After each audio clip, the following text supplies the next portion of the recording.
Good morning, students. Today we are going to discuss about the different methods to find out coefficient of consolidation. In last lectures, we have discussed what is coefficient of consolidation and what are the equations to find out coefficient of consolidation and what's its relationship between degree of consolidation. Okay, and there are several methods to find out coefficient of consolidation CV.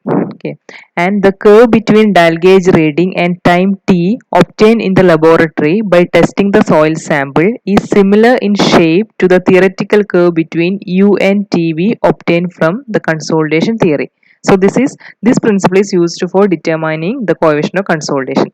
That is, in consolidation test we have we can from consolidation test we can draw a graph between dial gauge reading on y-axis and time t on the x-axis. Okay, and this graph is obtained from the laboratory experiment, that is consolidation test.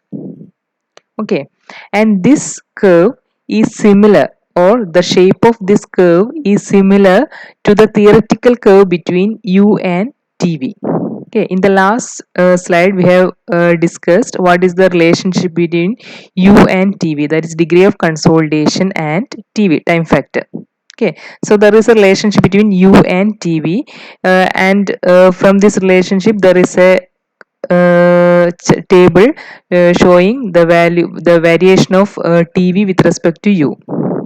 Okay, so this similarity, that is u and tv, the variation of u and tv is similar to that of variation of dial gauge and time. Okay, this principle is used for calculating coefficient of consolidation. Okay, that is the curve between dial gauge reading and time is similar to that of the theoretical curve between u and tv.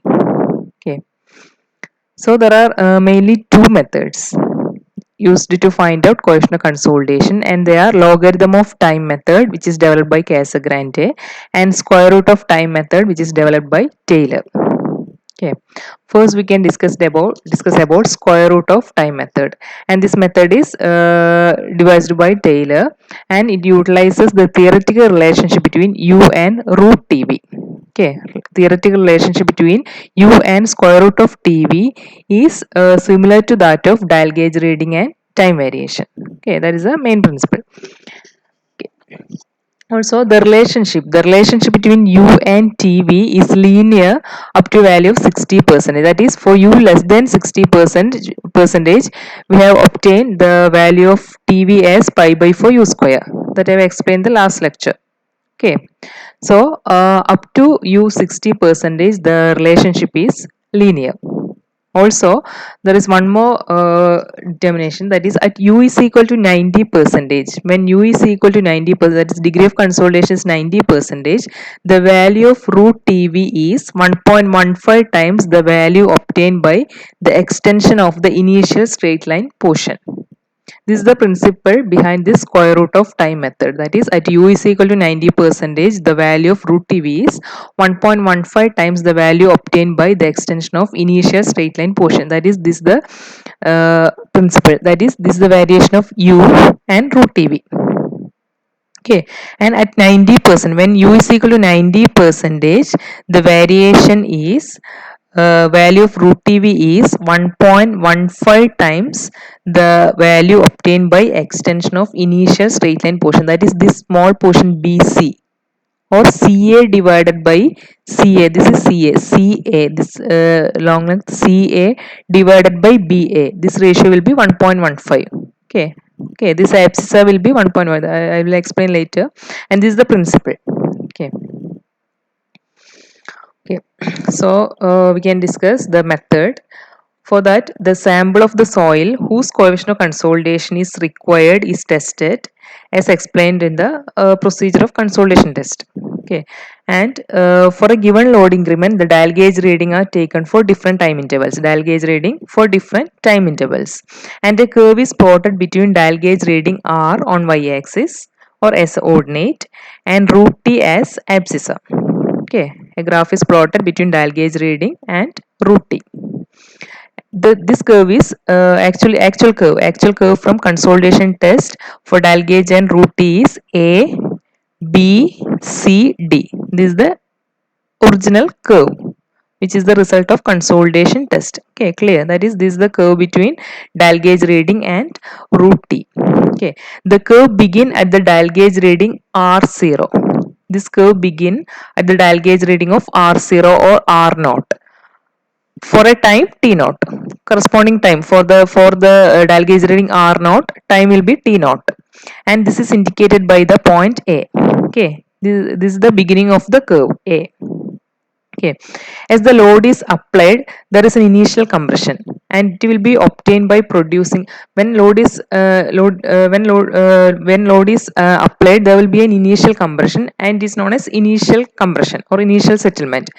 And for finding out the or for the theory of one-dimensional consolidation, which is developed by Terzaghi, we are taking only primary consolidation. We are not taking this initial compression. Okay, so to find out the initial compression, we are producing back the initial linear portion of the curve. This is the linear portion of the curve. So you produce the curve on backward direction. When it touches the y-axis, that is noted as RC or A dash. RC or A dash. This corresponds to the corrected zero reading RC. This is the corrected zero reading RC. Okay, and the consolidation between the dial gauge reading RC and R0 is the initial compression. Okay, between RC and R0 there will be some process of consolidation, and this is known as initial compression. And Terzaghi's theory of consolidation is not applicable in this region. Okay, for that we are producing back the or we are finding out the RC, corrected initial reading. Okay, clear. R0 is the initial portion or initial point of the curve, and RC is the corrected reading. For finding out RC, we are producing back the linear portion of the curve, till it reaches the y-axis, and that point is RC, corrected uh, reading. Okay, or A dash. It is also noted by A dash. So this is the procedure to find out A dash or corrected zero reading. From this corrected zero reading point A dash, from this corrected zero reading point A dash, a line A dash C, line A dash C, this is the line A dash C, is produced or is drawn such that its abscissa or reading on x-axis, its abscissa is 1.15 times the initial linear portion of A dash B. Okay, A dash B, and its intersection on the curve is notated by, here it is notated by the letter C. Okay, the intersection of this line with the curve at point C indicates 90% of U, 90% of U or R90. Clear? That is, this A dash C is produced such that its abscissa is 1.15 times that of A dash B, initial curve A dash B. Okay, A dash B, and its intersection is not on the curve is represented by the letter C, and this indicates 90% of U, 90% of this degree of consolidation, 90% degree of consolidation. So the dial gauge reading corresponding to C is shown as R90. Okay, and the corresponding abscissa will be root T90. Corresponding abscissa will be root T90. That is corresponding x-axis reading is root T90 and corresponding y-axis reading is R90. Okay, that is the ordinates of the point C. So here the main aim is to find out the point C. For that we are extending the line A dash C. A dash C is drawn such that its abscissa is 1.15 times the initial linear portion of A dash B. This is the initial linear portion A dash B, initial portion. Okay, and its intersection on the curve is C, and its y-axis reading will be R90 and its x-axis reading is root T90. Okay, so this is the procedure to find out C. I will explain this procedure in this figure also, that is here.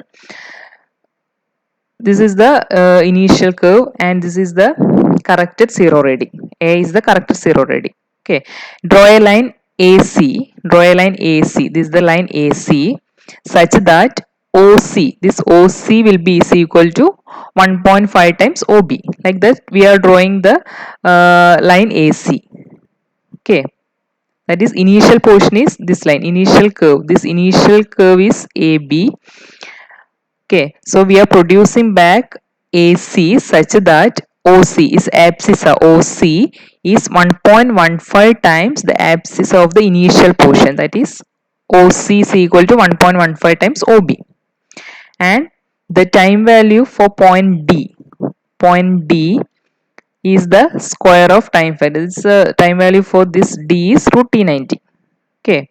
So for 90% of consolidation, we can obtain TV as 0.848. This from the table. I have shared a table showing variation of U and TV. Okay.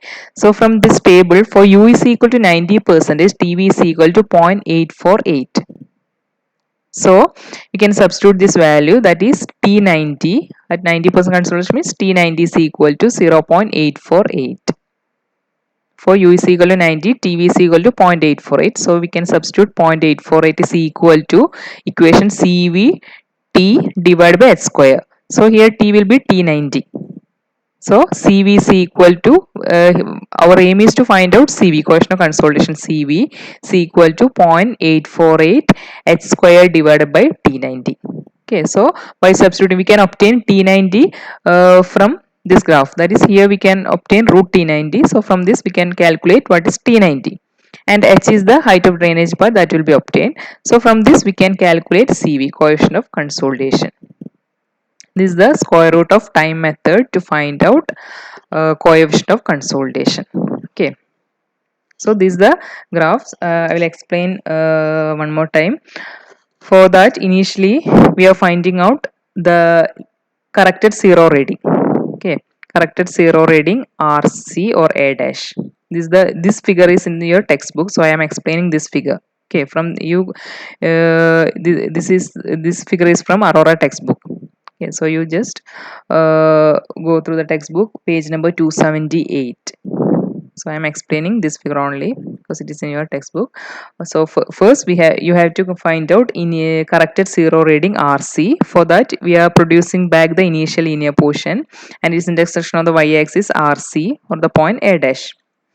From the corrected zero reading A dash, a line is A dash C. A dash C is drawn such that its abscissa is 1.15 times of the initial linear portion of A dash B. Okay, A dash B of the curve. And the intersection of this line with the curve at point C indicates 90% of U. Okay, its intersection with the curve indicates 90% of U. The dial gauge reading corresponding to C is shown as R90 and corresponding abscissa is root T90. Okay, so from this procedure, from the point C we can calculate what? We can calculate T90. Okay, T90 we can obtain. Also from the table we can find out what is TV for corresponding U is equal to 90%. So in the equation, the basic equation of time factor, you put the value of TV as 0.848 and 0.848 is equal to CV T90 by H square. So from that we can calculate CV. Okay. Usually for university exam, they are asking to find out the method, procedure to find out coefficient of consolidation by square root of time method or logarithm of time method. So when it is asked, you should draw this figure and write the procedure and write this equation to find out CV. Okay, so it's very important. So next method, the other method, that is logarithm of time method, I will explain in next video. Okay, so today you read this portion on the textbook. If you have any doubt, please WhatsApp me. Okay, thank you.